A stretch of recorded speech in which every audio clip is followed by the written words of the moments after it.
Thank you very much for inviting me to join you virtually. I'm calling you from the mountains of central Colorado in the U.S., where it's nearly 8 o'clock in the evening. So I'll attend as much of this symposium as possible, but I'm very happy at least to be able to experience part of this and to share a few thoughts with you. Speaking of sharing, I'm gonna try sharing my screen now and offer you a brief PowerPoint during my presentation. I have only a short time to speak with you, so let me jump right into it.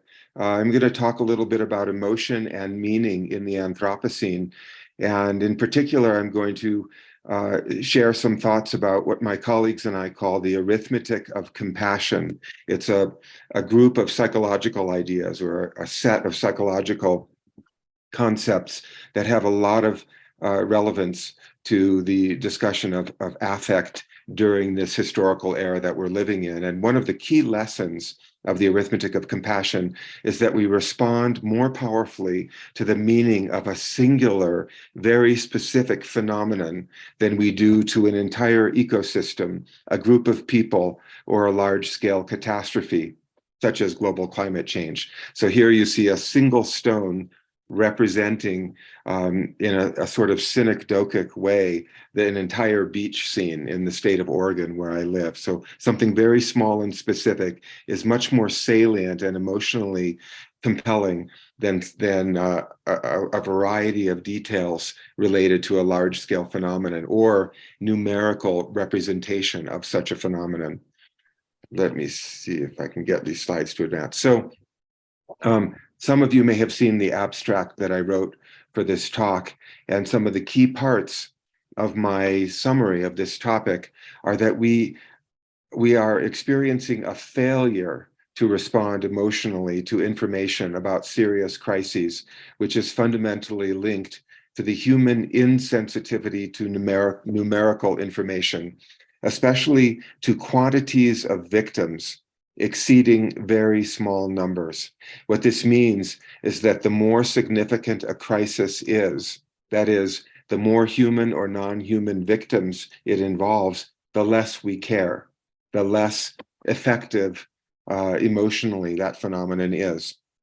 But despite our worrisome tendency to be insensitive to information and desperately slow to respond to crises, we do have many skilled communicators, such as journalists, literary artists, photographers, filmmakers, and others. I know of musicians attempting to convey ideas about climate change, for instance. We have many skilled communicators who've developed strategies for piercing our emotional shells and investing potentially numbing statistics and technical descriptions with meaningful poignancy. In this talk, I'll introduce the key ideas from the book psychologist Paul Slovic, my father, and I published in 2015, titled Numbers and Nerves, Information, Emotion, and Meaning in a World of Data. That world of data is what we might describe as the contemporary Anthropocene. And so how is it that we understand the way emotion and meaning function in relation to information at this particular time in history? And I'll also talk about our efforts to apply such concepts as psychic numbing, pseudo-inefficacy, the prominence effect, the transcalar imaginary, and the singularity effect to important contemporary challenges on our website, which is called arithmeticofcompassion.org. I won't have time in fewer than 20 minutes to go into much of detail about any of these. I'll primarily talk about psychic numbing. And so my talk will briefly illuminate a few of the foibles of human cognition and some possible solutions.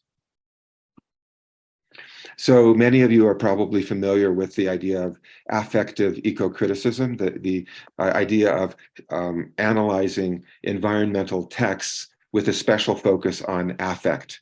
And as the editors Kyle Bladow and Jennifer Ledino state in their introduction, there are some people who react with a kind of numbing or compassion fatigue to overwhelming data, while others react with a range of emotional forms, such as anxiety, fear, sorrow, or more complicated nuanced responses such as climate grief or other Anthropocene disorders.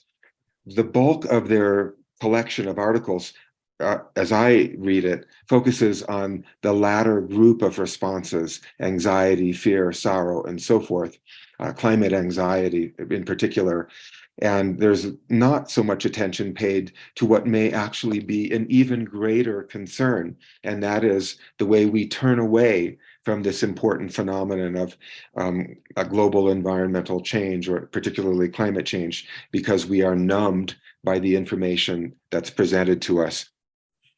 Personally, I'm more concerned with climate complacency, with a lack of strong emotion, than I am with climate anxiety, because at least anxiety may have the potential to stimulate some kind of attention to this phenomenon, this growing catastrophe.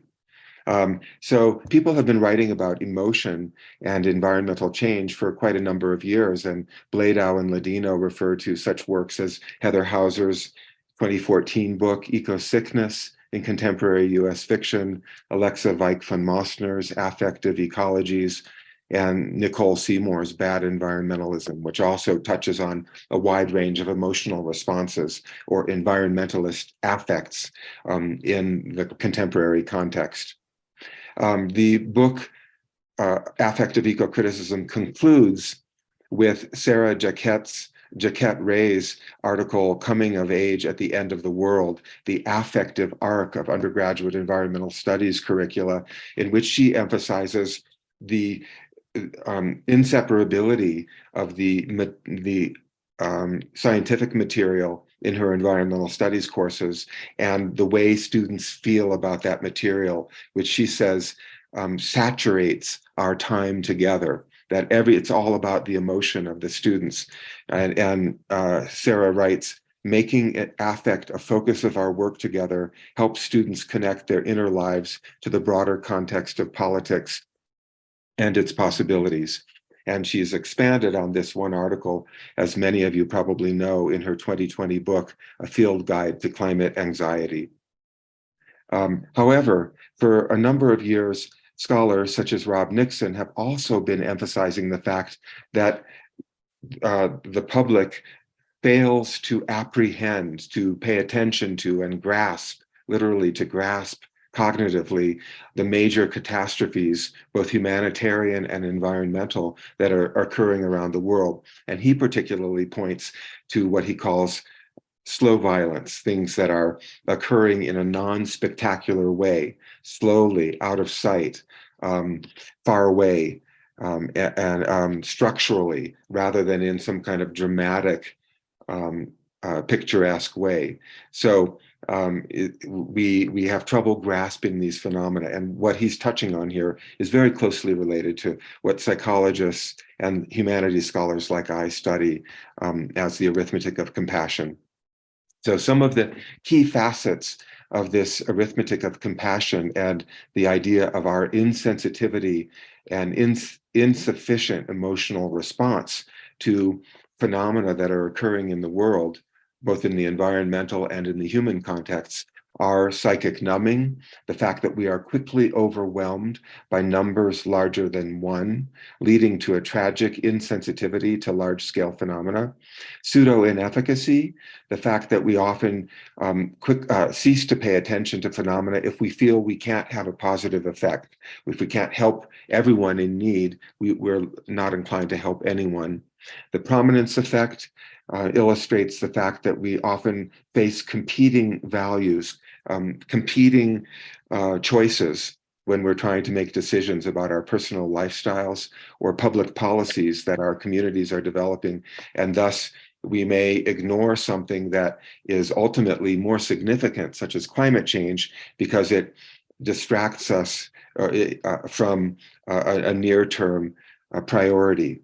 And then various other ideas that I won't go into in detail, but the transscalar imaginary I'll touch on a little bit, because it has to do with the importance in these contemporary times of the Anthropocene of moving across scales cognitively, paying attention to the individual small-scale phenomenon and scaling up to the large-scale implications related to that phenomenon. And this ability to move across scales in our minds seems to be essential to helping us navigate information during the Anthropocene. So, what is the value or the meaning of a human life or other phenomena we believe to be important? Using a rational normative model, each life ought to be of equal value, and there should be a linear representation of this with numbers of lives matching the value of those lives on the other axis. Or you might say, when more lives are at risk, there should be an exponential increase in the value of those lives, if we're thinking rationally, because of the threat to entire communities. Or if we're thinking ecologically, we might use a phrase like critical colony collapse to represent the loss of pollinators in an ecosystem when many of them are at risk. The reality is, as we understand via empirical studies in psychology, that we begin to lose sensitivity as soon as the number of phenomena that we're thinking about moves from 1 to 2. There's a compassion fade, a numbing effect when we move from the number 1 to number 2. So by the time we're talking about big data related to climate change, extinction, plastic pollution, and other environmental catastrophes, we are quite unprepared psychologically to absorb those statistics. However, the psychological principle of singularity, the power of the one, has particular promise in how we understand the value of representing these phenomena. We need to do more empirical studies in fields like cognitive eco-narratology to understand how particular types of narratives affect audiences. The phrase arithmetic of compassion comes from a 1974 poem by Polish author Zbigniew Herbert. The poem is called Mr. Cogito Reads the Newspaper. And I won't go into it in detail, but it's about a fictional character who is reading the paper, and there's a large catastrophe that occurs involving 120 soldiers. And Mr. Cogito finds himself distracted from that. He can't focus on the concept of 120 soldiers dying. But there's another article in the paper about a single family that experiences a tragedy, and he's riveted by that story of the small scale tragedy. And Herbert, the poet, ponders the strangeness of Mr. Cogito being more interested in the small scale event than the large scale event. And he says, the poem concludes, a subject for meditation, the arithmetic of compassion. And this is where we get the phrase that we use often in describing these psychological phenomena. And it's the name of the website that we have developed out of the book, Numbers and Nerves. So we've written about these concepts in various op-eds, such as in the New York Times and elsewhere, describing how there's insufficient emotional response and insufficient action related to important current events. I wrote an op-ed for Environment Magazine in 2016, around the time of COP21, this global summit to address climate change. And I titled my piece, COP21 and Business as Usual. This can be explained, the business as usual, the lack of response as a result of these COP climate summits can be explained in part by the arithmetic of compassion and the insufficient emotional poignancy of global climate change. So while some are feeling a certain degree of climate anxiety, it seems to be much more common for the general public and government and corporate leaders to be unmoved, to be complacent in the context of our climate predicament. So how can we overcome the deadly arithmetic of compassion through poignant approaches to communication? This is the kind of thing that we address in the book Numbers and Nerves and in the subsequent website, arithmeticofcompassion.org. And visual and written discourse can, it seems, have dramatic impacts on audiences. Certain types of narratives are especially capable of achieving poignancy, particularly when writers intuitively understand the need to reduce large-scale phenomena to individuals or singularities, or to explore the possibility of moving back and forth between the small and the large. This is the trans-scalar imaginary, also representing vulnerability in a poignant way, having the story of someone at risk or some phenomenon at risk is particularly moving on an emotional level. And then stories that entail dramatic change, a conversion of some kind, are particularly powerful. For instance, in Aldo Leopold's famous essay, Thinking Like a Mountain, a classic work of American environmental writing, it is a conversion narrative where the first person speaker, the young Aldo Leopold, initially feels that he needs to shoot every wolf he sees. And when he encounters one particular wolf that he has shot and sees the fierce green fire dying in the eyes of this wolf, he undergoes a kind of psychological and moral conversion. So here we have a case of singularity, a first-person narrative about an encounter with one animal. And then Leopold scales up to the bigger ecological picture in the latter half of his short essay. So we have the trans-scalar imaginary and singularity powerfully at work in this famous essay. There's also the idea of vividly representing vulnerability, as Mexican poet Homero Aregis represents in his poem about endangered gray whales, imagining a time in the future when there are no more gray whales. So the vulnerability is a key component here. Also, he doesn't write about gray whales in general. He addresses apostrophically one single gray whale. So singularity also reduces a larger environmental phenomenon to a much more specific and comprehensible topic or subject.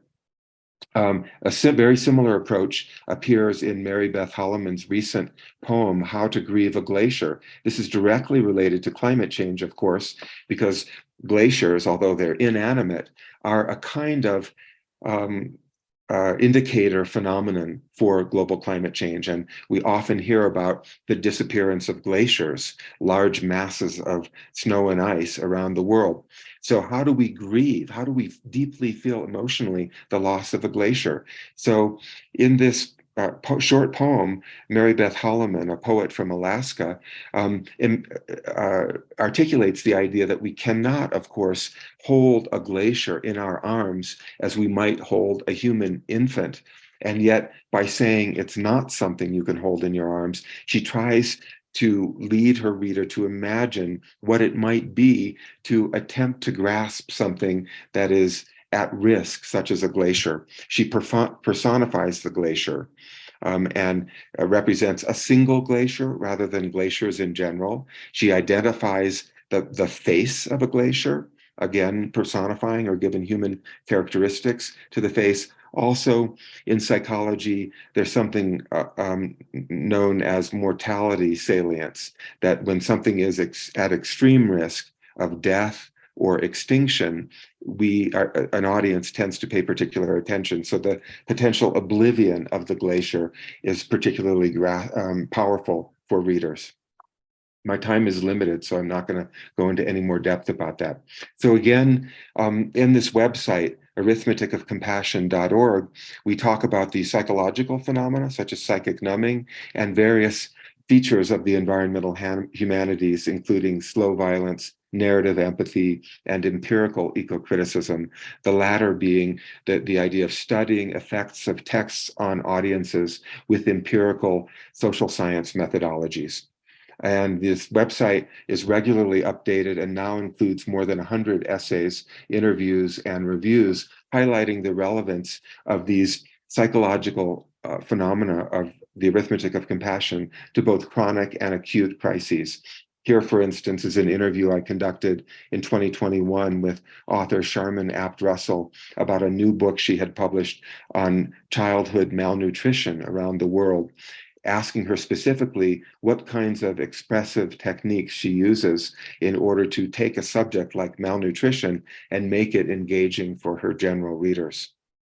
We recently published this book, article in the blog section of the website, Photographing Vulnerability, Trans-Scalar Articulations of Precarity from the Shorelines of Kerala by Indian scholar V.K. Karthika, where she writes about the Indian photographer K.R. Sunil and his photographs, like this one here, of an artist from Kerala in southern India standing in water that's flooding his home. And so vividly representing the imperilment not only of the human community, but of the art forms that these local artists practice. And so we're actively reaching out to scholars who study affect and contemporary environmental and humanitarian challenges and inviting them to submit material for this website. And if anyone who's listening to my talk might be interested, you can reach out to me about the possibility of publishing something on our website. So this is my last slide. So although many people who are interested in affective eco-criticism are concerned about the prevalence of affective struggles, such as climate anxiety, in response to anthropocenic crises, an equally worrisome issue is the lack of sufficient emotional response and political action during a time of social and environmental upheaval. The psychological reasons for emotional insensitivity to information, psychic numbing, pseudo-inefficacy, etc., not only explain why we often fail to acknowledge major crises, but point to potential communication strategies that could help us overcome this insensitivity. There are many writers, filmmakers, visual artists, and others who are currently employing such strategies as narrative empathy, singularity, and the trans-scalar imaginary in order to convey the meaning of human and non-human vulnerability in the face of humanitarian and environmental challenges, including global climate change. Thank you.